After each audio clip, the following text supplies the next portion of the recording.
Good morning, everybody. Good morning. How's everybody doing?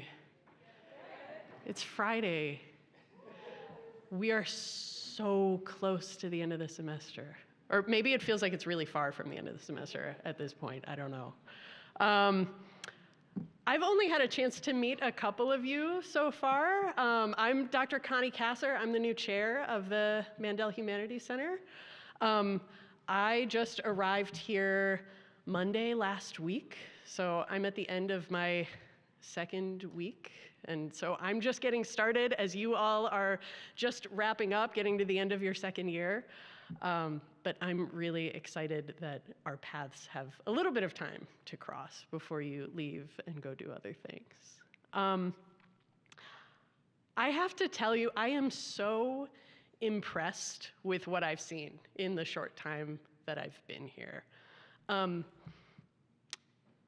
You all are a part of a really incredible program, like a truly incredible program. I hope you are aware of how special it is for all of you to be part of the Mandel Scholars Academy.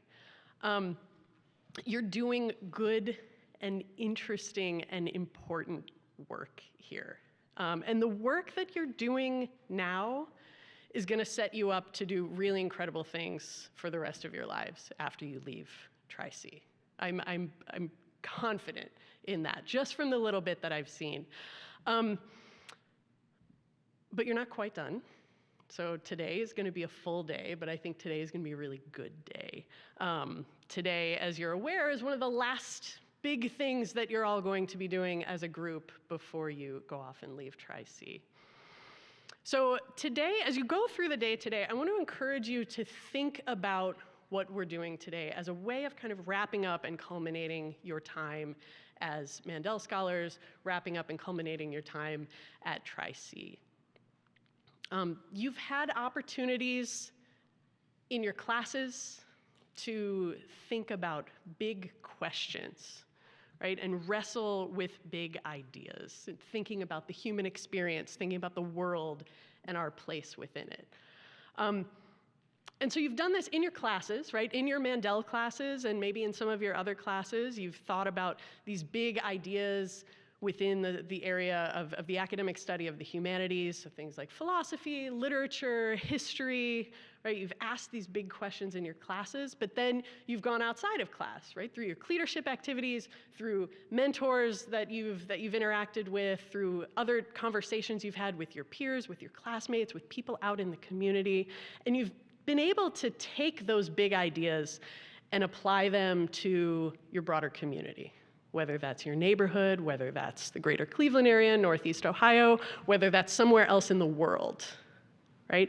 So I really hope that all of this work that you've been doing in your time here has pushed you to think about the things that you're studying in your classes and apply them to the broader community. So much of what you do in college is focused on finding a career, right? And that's important, right? It's important you're in school so you can get credentials, so you can make more money, you can follow a certain kind of career path. That's definitely important. But there's a lot more to life than a career, right? There's so much more to life than just your career. So as you're approaching the end of your time at Tri-C and as we're going through the events today, you're going to have an opportunity to think about some of these other aspects of your life beyond your career ambitions. What are the things that make your life meaningful? What are the things that you care about?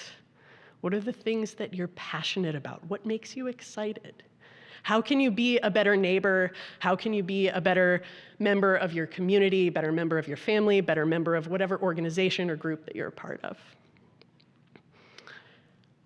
So you've been engaging in the humanities during your time here. So what we're doing today, we might want to think about as a sort of applied humanities. And I think that's going to be a phrase that you hear a little bit later today. So how can you take these big ideas that you've been studying in class and apply them to the rest of your life as you go out beyond Tri-C? So what I want to talk about is just a little bit of what we're going to do today. It's just sort of the outline of the schedule for today. So first what we're going to do, we're going to hear from some people who have chosen to lead their lives in ways that weave their communities together through shared service. And then we're going to have discussions about how we have found connection and community in our lives so far, and how we might maintain and continue those connections going forward.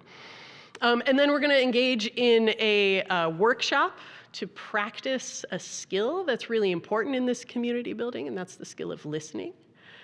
And then we're going to explore how to build connection in ways that can serve us throughout our lives after we go beyond Tri-C. So this is kind of a basic schedule for the day. I will just preview this. If you look on your name tag, you have a letter that'll tell you which small group you're in. So when we break out for, oh, Summer, you're giving me the, are we okay? Okay. So that's just a preview. We'll put that up later when it's time to break out into small groups. But, and it's in the packets. Thank you. Okay, so you can find that. The other thing you'll find in your packets, there are some bios of people who are here today. So we have 8 guests with us here today. These are guides. We call them weavers. So these are going to join us. These are folks who are going to join us in our exploration today. These weavers are people who work in ways that shine light on others. They have lived their lives, they've cultivated their lives in ways that create strong relationships and bring people together across differences. And this is such an important skill, right? This is such an important thing, to be able to build connection across differences. So these are folks who are really living into this idea of applied humanities. So in order to get us started today, before we get into this work that we're going to do, I want to introduce Michael Scholar. So Michael spent more than 30 years as a journalist. He worked in radio, in TV, and for magazines. He's covered everything from foreign wars to elections, space launches, health breakthroughs. And he earned his MBA. And then after earning his MBA, he led news operations for public radio in Minnesota and Kentucky. But 7 years ago, Michael stepped away from media because he began to feel that newsrooms had lost touch with the communities that they serve. So he joined Weave. Weave is based in Washington, D.C., and that's the group that we're working with here today. And Weave is an organization that's working to build trust and reconnect Americans at a time when many people feel lonely and isolated and divided. So Michael has been instrumental in designing today's gathering. Also, Summer has been instrumental in putting things together today. So I think we should give Summer a round of applause.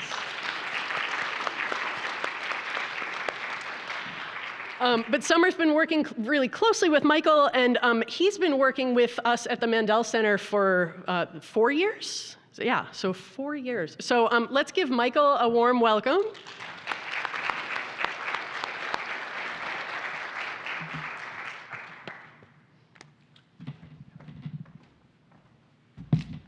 Hi, everyone, and thank you, Connie, for the warm introduction. It's great to be here. We've been coming for 4 years and meeting you scholars, and it has been fabulous. We love Tri-C, Cuyahoga, the Mandel Center, and we love coming here to talk about kind of what's going on in the world and what happens next as you prepare to graduate. So I wanted to start with a confession. I left college 1 year before graduating. My parents were dumbfounded. You put in all this work. Why are you leaving now? Can't you just get through it? You're so close to finishing. My grandmother called and said, I was hoping to be alive to see you graduate. Thanks, Grandma. I loved my grandmother dearly, and that really hurt. And I needed to leave. I wasn't in trouble with school or with the law. My grades were fine. I hadn't met the love of my life that was luring me away. I wasn't tired of school. I was just afraid. College had been great. I enjoyed studying the history of science, humanities. I had friends. The problem was I wasn't really ready to leave in a year. I felt like I was on a freight train to a future I had not chosen or even really thought about. My parents wanted me to go to college, and then they wanted me to go on to grad school. And so if I stayed in school, I saw myself taking the entrance exam for law school and then applying to see if I could get in. And if I got into a good school, how could I say no? And then during the summers, they set you up with internships, and then you get recruited. And before I knew it, I was in a field, in a career that I hadn't really thought about, hadn't really chosen, and didn't know if I really wanted. It was a future that sounded okay, but what was the life I was choosing for myself? So I left school. I knew my friends would graduate without me. It would have been their senior year, would have been my senior year, but I was gone. I knew my parents and grandmother would worry about me, but I needed to find out the type of life that I wanted to lead. I needed to find out what it meant to lead a meaningful life for me. So I headed to Jackson Hole, Wyoming, where a friend found me a job as a waiter in a resort. I then moved to San Francisco because I had never been to California. I grew up on the East Coast. I then went further west and became a bartender in Honolulu, and eventually headed to the Middle East. And while it sounds like I was exploring the world, I was really just kind of exploring myself through all of this. I was asking myself the questions that you've had to consider as a Mandel Humanities scholar. Questions like, why are we here? Can we ever truly know anyone else? What is a meaningful life? You're lucky to have been Mandel's scholars. Most college students think life is about career, as your chair, Connie, just said, but life is about so much more, and that's why we're here today, to talk about what makes for a meaningful life. If you've been wondering, I did return and finish college. My grandmother was there to see me graduate. I even went on to grad school, though I didn't do that until I was 40. It's never too late to keep on learning. And my wandering, it led me to my career as a journalist. But I left journalism, as Connie mentioned, 7 years ago. I became a reporter to tell stories because I thought it would bring people together. It would help people see what they shared. We'd have a common understanding of the facts. And with a common understanding of the world, we could actually solve the problems in it and kind of make life meaningful for everyone. And yet I saw that the world was becoming more divided, arguing not over solutions to problems, but arguing over the actual facts, not trusting and believing journalists. And people were living increasingly in different realities. And journalism wasn't working. It wasn't bringing people together. So I left. And I joined the Weave Project, which was a brand new initiative, Weave, the Social Fabric Project. And it was created to tackle the increasing division, the broken trust in our society. And it was based on something amazing, which was that there are people everywhere, all over the country, who are not arguing over facts. They're bringing neighbors together to deal with the reality right in front of them around things they could actually do to help each other, serve each other, and to help the community be a thriving community. They were weaving us together again, not in spectacular ways, but in very quiet ways, like block parties, listening tables, which you'll hear more about, creating community gardens, or bringing together elders and students to get to know each other across the generations. And these weavers were literally everywhere. Every community we looked had these folks doing this quietly. The Weave Project that I now work with aims to find these folks, help them to see that they're the solutions we need to this crisis of loneliness and isolation and division, connect them, and then support them to spread a new way of living, not really a new way, but a way we've forgotten, a weaving way of life that's about treasuring the relationships and seeing the beauty in each other. And those are values that we've lost in this hyper-competitive society where everything's a transaction. Every transaction we do online, someone's monitoring and trying to sell us more stuff. Weave aims to inspire everyone, all of you, your parents, your neighbors, your children, to not just get by and have a career, but to have a connected life, a life that's rich in relationships and meaning. We want to inspire everyone to become weavers. We want a nation of weavers. And in some ways, that's kind of what this country was founded on. It was founded by people who came to a new country, had initially very good relationships with the indigenous people because they depended on each other for survival. And we've had that ethic, we just haven't always lived it. And now we seem to be getting further away from it. But the hope and the belief is that we can get back there because it's about who we are. We've just kind of forgotten who we are. Our nation, as you guys are probably thoroughly aware, is in a bad place. Half of young people say they have no close friends. 1 in 3 high school girls, according to a study by the US Surgeon General, reported that they had contemplated suicide. You know, you look at the friends around you, there are people who have thought about suicide. And, you know, what sort of world have we created where it's that common? 2/3 of people say they can't reliably trust others and they worry that others will take advantage of them. Is this the world we want to live in? I don't. And we can change it. Washington is kind of in chaos now, but we can fix things from the ground up, starting where we live and work. And that's what today is all about. We can connect our communities, and Weave believes that connected communities are strong communities, and strong communities are what make a strong nation. So today, we've brought 8 weavers from around the country to be with you. Most will be guides in your small group discussions. I'm going to ask 3 of them to join me now, if you guys will come up for the panel.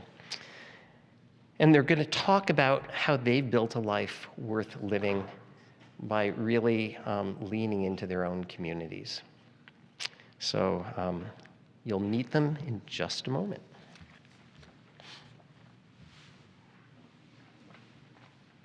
Test if your mics are on. Hello. Hello. Mike. Hello. Test, test. All right. I think you're on. Okay. Good. Okay. Dawn Arrington founded and runs a group called Comics on the Corner. At the Corner. It's a literacy organization that uses comic books to promote reading in underinvested communities. Those are the communities like the one that she grew up in and now lives in here in Cleveland. They run pop-up gatherings called literacy lounges, lit lounges, to promote connection and learning. Her team creates places where everyone feels welcome, whether they're reading or just starting the path to reading. Dawn. Good morning. Good morning. Good to see you. Good Dawn was morning, with us everyone. last year and took part last year and is deeply invested in this community that you now call home. Dawn, what prompted you to start the Lit Lounges and Comics at the Corner? So some people would call it my origin story. So way back, 2017, that feels like forever ago, my family and I, we went on a family trip to Atlanta, visiting my brother-in-law, and while we were staying at a rental, our family vehicle was broken into. And that's when I learned that, one, my dog is, I'm still mad at him because he never barked that night. And he'll bark at anything else, a piece of tissue falling on the floor, he'll bark at that, but didn't bark at somebody breaking into our car. And then the other thing I learned is you know those commercials for like Safe Light? They can repair your windshield, but they can't repair the windows that roll up and down on a motor. So fast forward, we get home with like this taped up window. We drove 12 hours through the night to get back home, and we take the car to a mechanic shop at the end of our street. And just so you all know, I live in the Buckeye neighborhood, so if you're not familiar, I'll tell you all about it. But we live in the Buckeye neighborhood. There's a mechanic shop at the end of the street. We take it there. When my husband returns with the car, he says to me, now remember, that we had our window repaired. The gentleman who fixed our car said to him, hey, I would write, like he was writing a receipt, I would write the word window, but I don't know how to spell it. And that like broke my heart, like tears, like legitimate tears. And we didn't know what to do, but we knew we needed to do something. But I'm not a teacher, I'm not a literacy teacher, But you fast forward, it's 2018, Black Panther comes out, Wakanda Forever. We are feeling the pride. We've been waiting on this since Zamunda. Some of you might get that reference from Coming to America. Some of you may not. And so we get to the movie, and there's a part in the movie where there's subtitles. And I thought about that guy who fixed my car. That movie is playing, and he can't fully enjoy this moment. And then I got really, really angry. And I wanted to do something. So I said, okay, well, that's it. I like superheroes, I like comic books, and at that moment I was really humbled because I realized that I take literacy and reading for granted. So I said, okay, I'm gonna provide people with comic books. I'm just gonna, provide comic books for anybody that wants one. So I did a small fundraiser and raised like $1,300 and bought comic books and was driving around my neighborhood with comic books in the back of my car. Let me tell you, just so y'all know, inviting strangers' kids to the back of your car is a really bad idea. Don't do that. Hey, little kid, you want some comics? Like, doesn't that sound horrible? But I was doing that. I didn't care. Like, okay, like I'm a nice person. People know me. They don't know me. So, so that's what I started out doing. And that was in October of 2018. Since then, we have done quite a bit of work. We are now a 501c3. I didn't see that in the beginning. As part of the path, I just wanted to provide people with comic books and a way for them to discuss those comic books and to come back and get more and to encourage reading. I believe every person has the right to be enlightened, enriched, and entertained, and that's what I wanted to do. Thanks, Dawn. And just for those of you who may not know, 501c3 is the IRS designation for a nonprofit. So often people in the field will refer to that number, saying, yeah, we're a nonprofit. Yes. Lovely. And what change have you seen happen in your community, Dawn, from the work you've done? I get a lot more invitations now. So the reason that we came up with the Lit Lounge idea was because, again, the goal is to meet people where they are. So we're called Comics at the Corner, not because we wanted to have comedians telling jokes standing at the corner, although somebody thought that that's what that was. And so like that lets you know that language matters, right? And that people can have different interpretations. But we're called Comics at the Corner because we want to meet people where they are. Barbershops, beauty salons, corner stores, mechanic shops, wherever people are, wherever they congregate, wherever there is community happening, and it happens in all of those places. That's where we wanted to be, to provide people an opportunity to engage with literacy, to engage with characters that look like them, and that may be struggling with whatever the issue,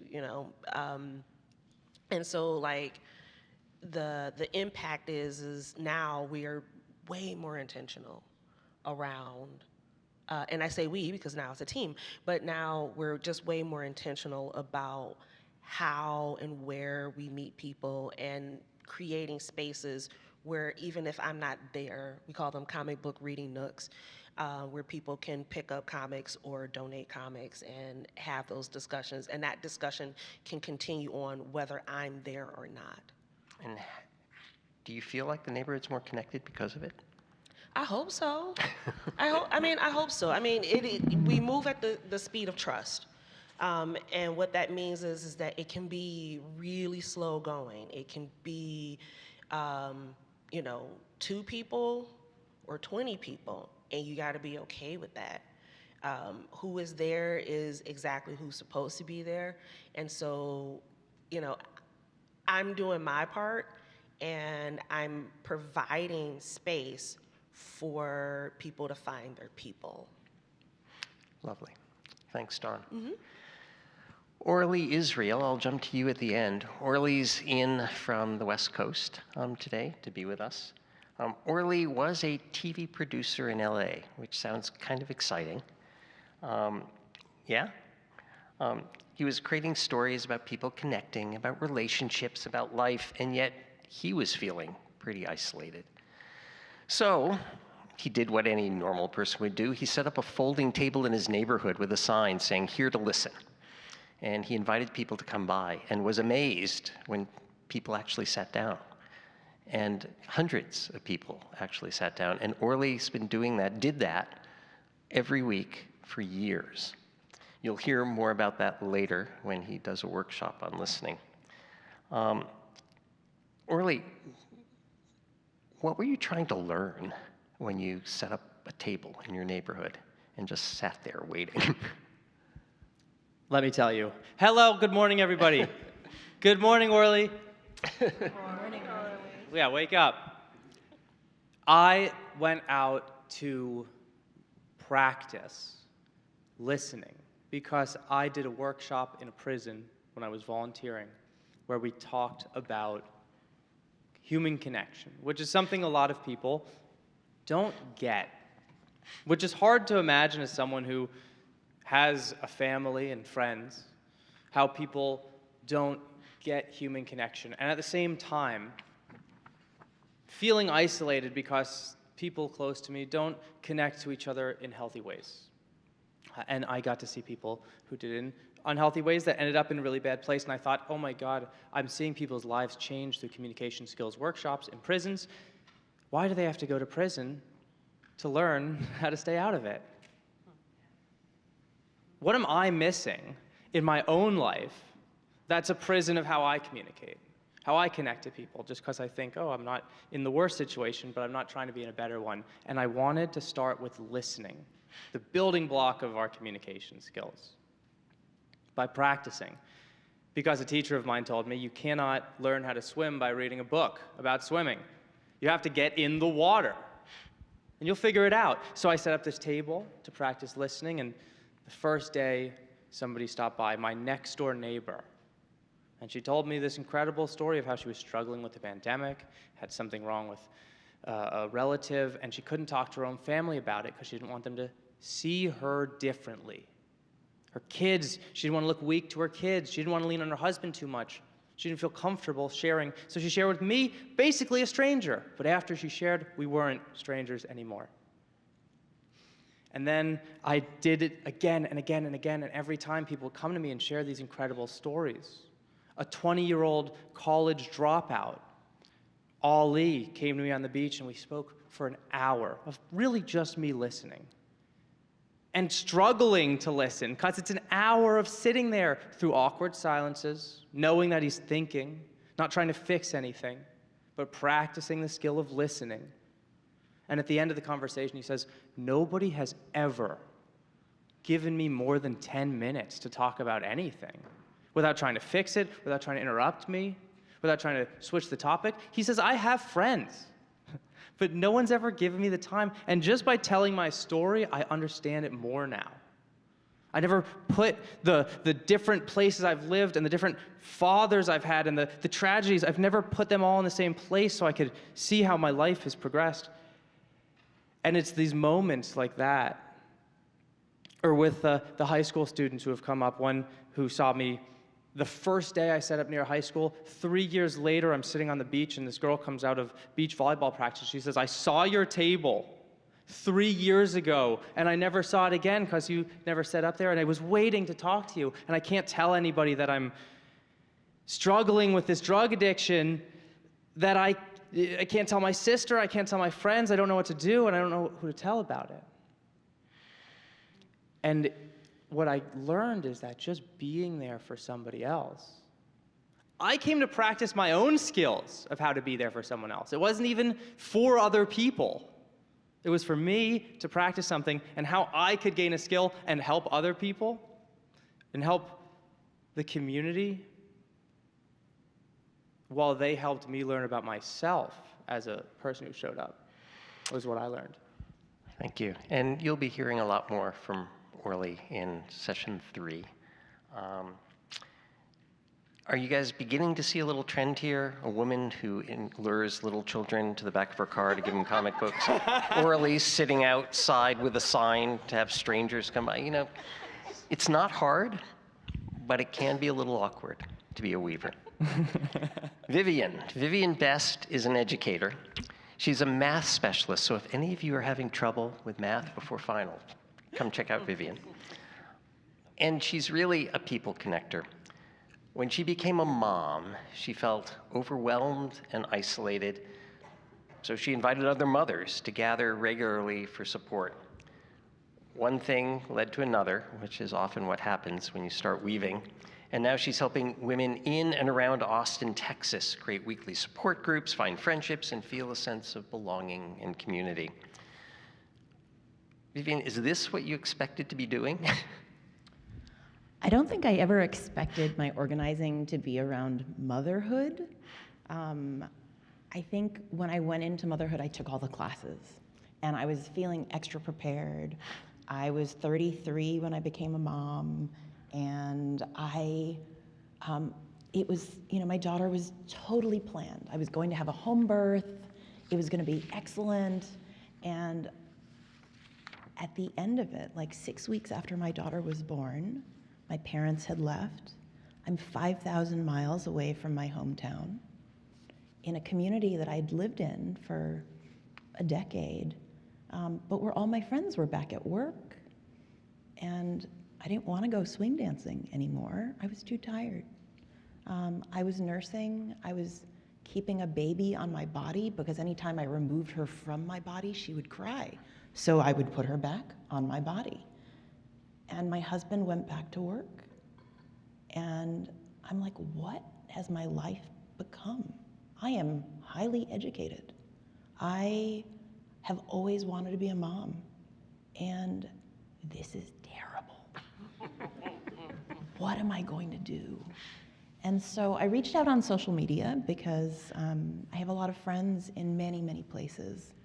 And some of my local friends were like, hey, there's this great group that brings people together in early parenthood. And I said, great. Actually, I already signed myself up. Actually, I've never heard back from them. Actually, I'm gonna go on social media and remind them I'm still on their list. And I did, and I flamed them. Every ad that popped up, I was like, excuse me, I still have not received a group to be a part of. I am lonely. I am exhausted. I'm feeling a little hopeless here. I think I'm anxious, and I think I'm getting depressed. And they wrote back, almost immediately, actually.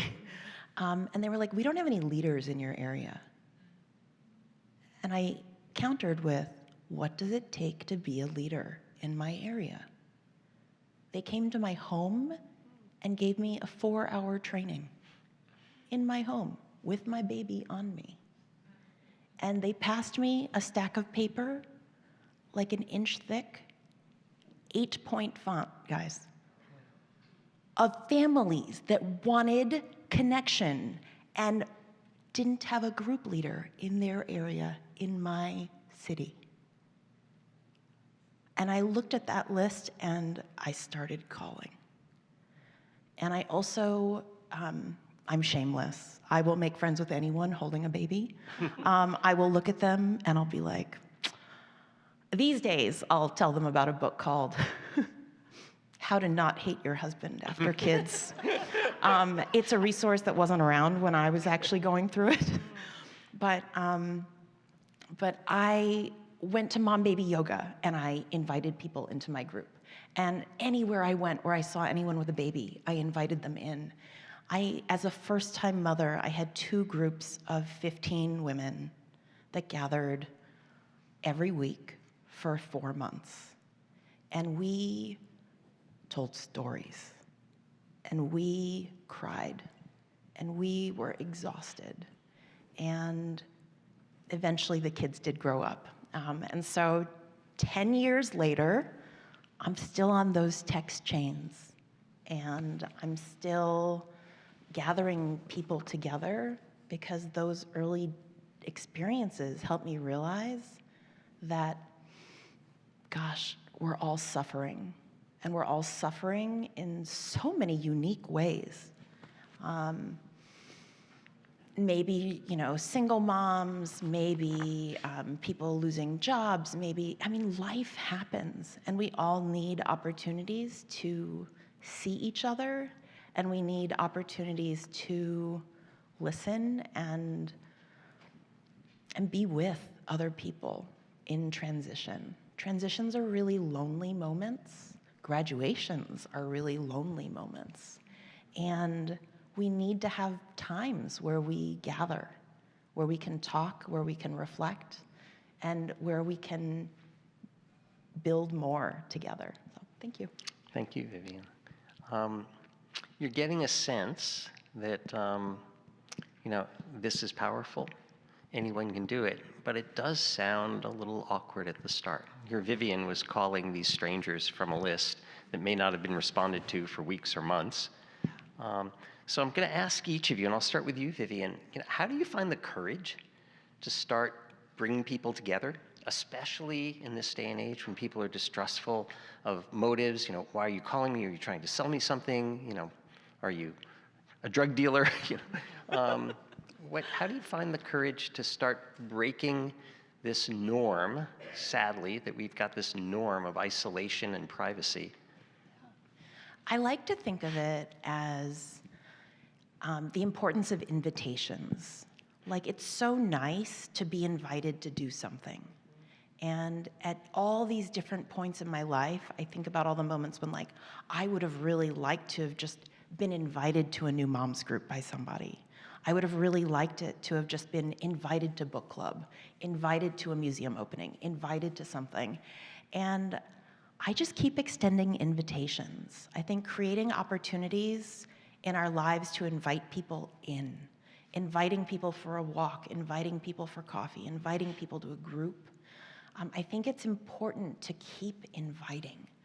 People get really tired of the asking, but I think that it's worth it. It's worth it to find the things that matter to you and to keep inviting people in, because it feels good. It feels good to have people that share common experiences, and it feels good to keep showing up places with friends. Thanks. Dawn, comic books out of the back of your car. It sounds like you didn't think much about it. I didn't. For real, I cannot harp how bad of an idea it is. I have a bunch of comics in the back of my car right now. Y'all are welcome, but y'all are over 18. So y'all can come to my car and look through the comic books. But, but really, Vivian definitely hit the nail on the head with the power of invitation. But the other side of it is you gotta be able to do it scared. It's okay, and I think you'll hear some of this from Orly later, it's okay to get something wrong. Give yourself permission to fail, because not everybody in the world is gonna give you that permission, and you're gonna feel that pressure. It is okay. Oh, I almost cursed. It is okay to screw something up, right? What did you learn from the screw up? Did you learn that it's a bad idea to invite strangers' kids to your car? Probably. Okay. But in that moment, I learned that people still wanted to have conversations about Superman, or obscure characters like Squirrel Girl, if you've never heard of her. Or like to debate the merits of DC movies versus Marvel movies. There is no debate. DC sucks. Right? But at the end of the day, it's invitation to screw something up. Get it wrong. That's it. But learn from what you screw up. Like, that is, if I can't impart anything else, you are all wonderful. You are all on this journey. You are experiencing a transition, and you are going to screw up. What do you take from that? Thanks, Don. Orly, when you sat there at the first table, card table, were you thinking, what if nobody comes? Yeah, I mean, nobody came for the first 2 hours. I was thinking, I'm gonna pack it up. And I saw a car do a U-turn and someone get out of the car and walk over to me. Oh my God, Orly. The second table I did, I waited for 2 hours. Only one person stopped by who was drinking on the beach and talking about the pigeons. And I was thinking, I'm going to pack it up and go in. But what if I wait 5 more minutes and a young woman who just was finishing in her last semester of college stopped by, and we had this incredible conversation about how her dreams and her degree weren't matching up, and she had to change a big perspective of her life. And so many times I've thought, oh, what if I just wait 5 extra minutes and something incredible happens at the end? Beautiful. I'm going to let you guys ask some questions if you're kind of thinking about what you've been hearing, and just want to ask these amazing folks. They'll be around all day. You'll have other chances. But right now, you know, listening to this talk, what are you thinking? What do you want to ask? And we've got Summer, or is it Maria? Somebody's a mic runner, and it'll bring a mic to you. Going to take this one? Okay.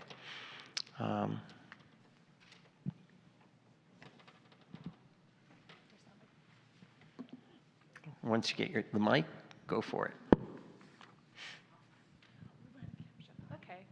Stand up. Oh, okay, I will do that. Hi, I'm Anna. My question's for Orly, actually. So where do you set up now? Like, what is your current, like, spaces that you find yourself in? And then I have 2 questions for you, actually. And then so I saw it was a LA, like, TV producer, right? And what did that connect anywhere? Like, where does that connect to what you're doing right now? Or, like, you know, what is what you're doing right now, like, taught you about that past experience that you've had? The simplest way to put that was I was spending all of my days stressing over things that weren't real. The biggest problem in my life was what color a dragon was for years.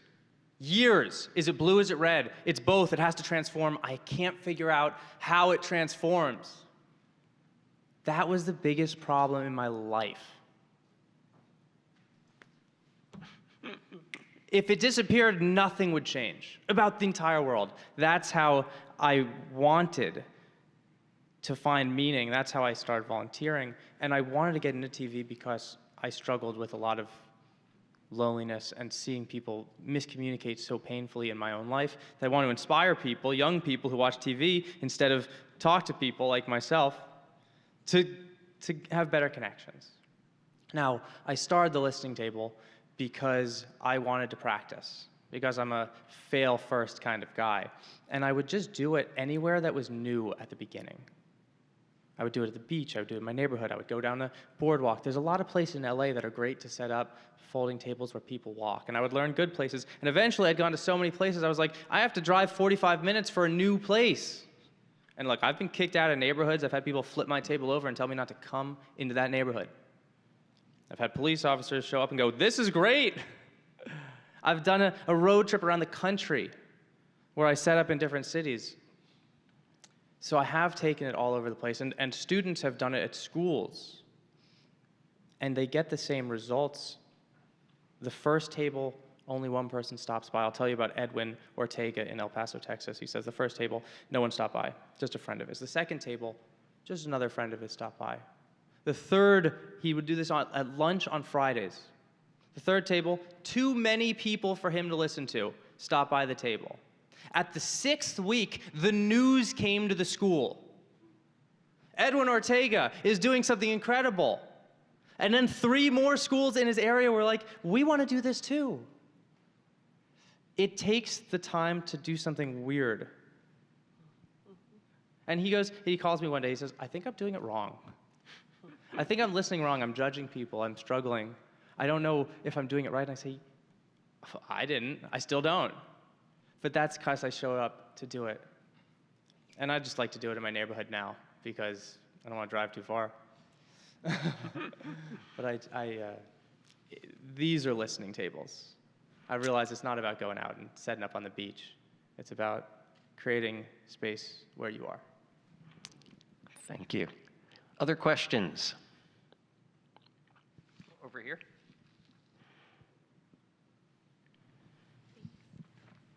My name's Svetlana. I had a question for Vivian. I appreciated what you shared about continuing the invitation. And I think a lot of us are at a point in our academic careers where we're starting to build our own communities and do that engagement and work. And as I'm extending more and more invitations and building my own communities, these big networks and long lists of people to stay in contact with kind of seem overwhelming. And I'm wondering how you manage maintaining these lifelong contacts when they just keep growing and multiplying. Wow, that's a great inquiry. It's amazing to have a network, and I think what I've learned, similar to what Orly just said, is that finding a way to focus on what and who is most present in my life has become that much more important. I tend to think of it not as like my network is always out there. I make it a point not to burn any bridges. A lot of people will talk about how they've like grown out of friendships. I'm like, I don't grow out of friendships, right?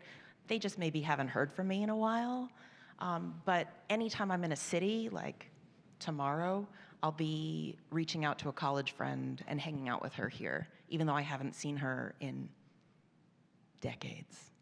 And so those present connections, making sure that on your calendar, you know what the spaces are that you are setting aside for connection time. And when you do your invitations, being really intentional about inviting people into those times. And I feel like part of finding community is also finding people who are available at the times when you want to be available. And it's amazing what can grow from there. Sometimes, like when you first start out, you want to go to every networking group, and you are trying to make it to their early morning, late night, luncheons, talks. It's exhausting. It's actually much more interesting sometimes to look for other models. And one that I wish I had known about earlier is one where you pick a friend and you each pick someone to invite to coffee, but you make it that a regular event, and then you expand your network in a small way, in an intimate, real way. And you get to focus on building something, not feeling like you're already behind, but feeling like you are the seed, you are the starter, and you get to cast your net wider through the people that you then get to meet. Thanks.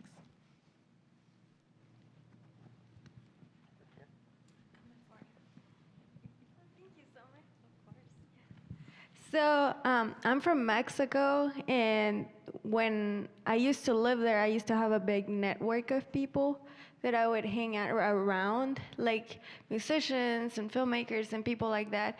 And I've been living here in the States for about 4 years now. And even though I have managed to create networks, it just feels a lot harder to reach people here in the States. And I'm sure it's something about the culture and just the ways that maybe I communicate. And I was just wondering, is there any way that you would say that you can actually like reach out to Americans in a more meaningful way to create communities in that way? Our culture has some issues. I lived in Mexico for a while, and very different culture, often focused on family, which when I moved there, it actually was a little tough because families get together, and it took me about 6 months before I started getting invited to things. But this culture, you know, and it's a culture we've exported to many places in the world, is about kind of solo stuff, you know, achievement, power, status, money. Who wants to tackle? Dawn? Well, I was gonna say, so I am a blurred, a black nerd. There's not a lot of us, right? Right? Like that's a pretty niche place to be in. I play with Barbie dolls. I read comic books. I do tiny crafting. Like you know, as specific as you can get, right? On like trying to find your people, right? So I would say there's two things, right? There are larger communities that I can sort of draw from, and even people that aren't like I have a core group of friends, and we are as different as can be. We're all into very different things, and have very different viewpoints on life, and I welcome that. So, you know, finding your people who share like very specific interests, but then also like sort of inviting yourself into some spaces that may be a little scary. You might find that you just personality-wise jam with somebody who I don't know if you like spicy food. I don't. But like I will watch you eat your spicy food. I will take you to a place and say, hey, I think this is really spicy. You tell me if it is or not, right? So like it's those types of being able to sort of navigate new relationships that are a little bit scary. But like you said, if you're you know, inviting yourself or you've gone to an event and there's somebody there that like you maybe want to get to know, the worst that they can say is no. Like, nah, I'm good. I don't need no new friends. Okay, that's fine. You know, but I mean, you have to. It's building up the muscle, right? And it's appreciating when there are lines of differences. Thanks, Don. Another real quick comment from Vivian, you want to?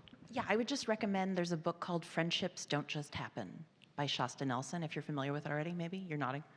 I think that there's a really nice overview of why there are 5 categories of friends and why each one is important, and to give it time. At this age, I remember being really impatient about friendships because I knew how important they were, and I could feel how much time it felt like it would take to get to that level, but not to give up on that.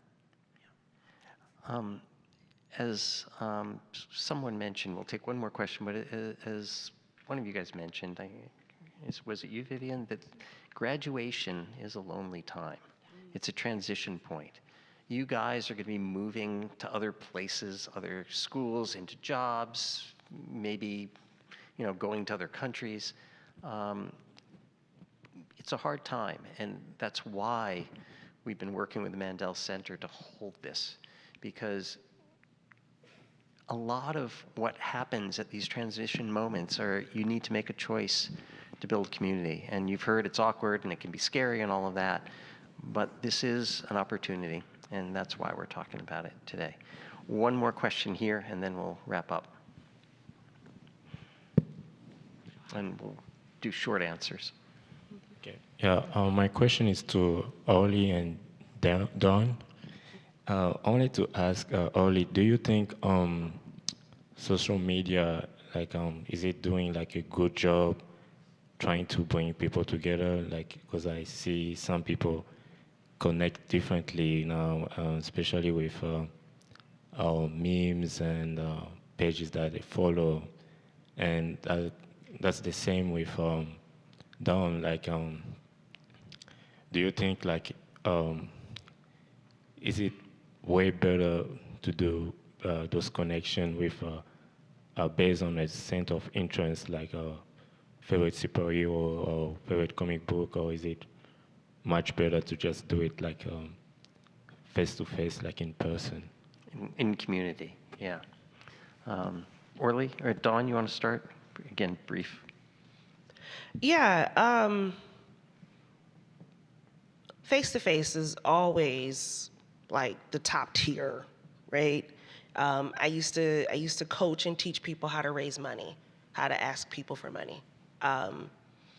And Not the people that ask on the streets, that is asking for projects. well, I mean, in a way, right? Not entirely that, right?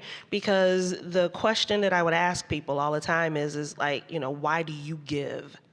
You know, and people will always give me the answers, oh, because I believe in a thing, or because I'm aligned with their mission, et cetera, et cetera. But the number one reason why you give is because you've been asked to give. Somebody asks you for money. So whether it's the person on the street or, you know, the plate at church, someone's asking you for it, right? And so then you make a decision. And so when I was coaching people on how to ask for money, we had percentages on the likelihood that somebody would give you money based on how you ask them. So number one, the top tier, like 50% return on the ask is face-to-face. And then the numbers go down from there pretty rapidly, all the way down to like social media, which was like less than 2%. Social media is a great tool for updating people, like, you know, building out awareness about something. But I mean, like top tier, even if it's just one person, even if you're, you know, you attend a concert and, you know, you don't necessarily even talk to anybody there, you're still in this space and there's this energy. So, I mean, to the extent that I can, face-to-face is what I'm gonna go to first. Text and phone calls, people my age don't answer the phone no more. But, you know, text and phone calls are next. And then I use social media as a, like, again, as a like a build awareness, like as a reminder. I was just in Philadelphia. I'm not using, you know, that to like get more people engaged. It's like, it's after I've engaged with you, after I've talked to you now, please go like and follow, you know, Comics at the Corner on social media. But I really want to invite you to the Literacy Lounge because I want to see you. I want to see your face again. Thanks, Dawn. Orly, do you have a quick add to that? Social media is a tool. You cannot be friends with the void, because behind the void is a team of data scientists practicing how to make you watch them for more time than you do anything else. You can be friends with people on social media. A DM of a meme to a friend, I think you'd like this. Great. Posting something that you do every day, saying, this is who I am, see me, the world, sometimes good. You know, I have a bunch of followers on social media. Some people send me their life stories. It's hard. It's a tool. If you use it for connection, it will work for you. If you use it mindlessly, it will work against you. Thank you. I'm going to wrap up and we'll move into our first small group experience. I did want to say something though. I think part of that question was, you know, do you gather with people because of shared interests? And I think the answer is yes, but our project believes the most common shared interest is that we share a place together, and that welcomes anyone in that place. And yeah, you know, this society can be pretty segregated, you know, by class, by race, by other things. but not totally. And there are always people in your community, the crazy person 3 doors down, 3 doors down in a dorm, wherever you're living, that you got to start by weaving where you are. And your notion of your community, as you do that, grows bigger and bigger. It includes more and more people a little further away, a little more different than you, until it becomes your building or your block, and then it becomes the full neighborhood, and then it becomes the people on the other side of the tracks, and then it becomes the whole town, and then it becomes the city, state, region, nation, and ultimately the world, where you begin to realize we're all kind of in this together. So we encourage you. One of the issues with social media is that people often gather based on identity. And if you no longer identify that way, you're kind of not accepted anymore. And that's not real inclusion. Real belonging is when people accept you no matter where you are, what changes or whatever, because you're a human. So the Weave Project is really a project to invite people to weave. If you want to find other weavers, we have a website, weavers.org. We're a nonprofit.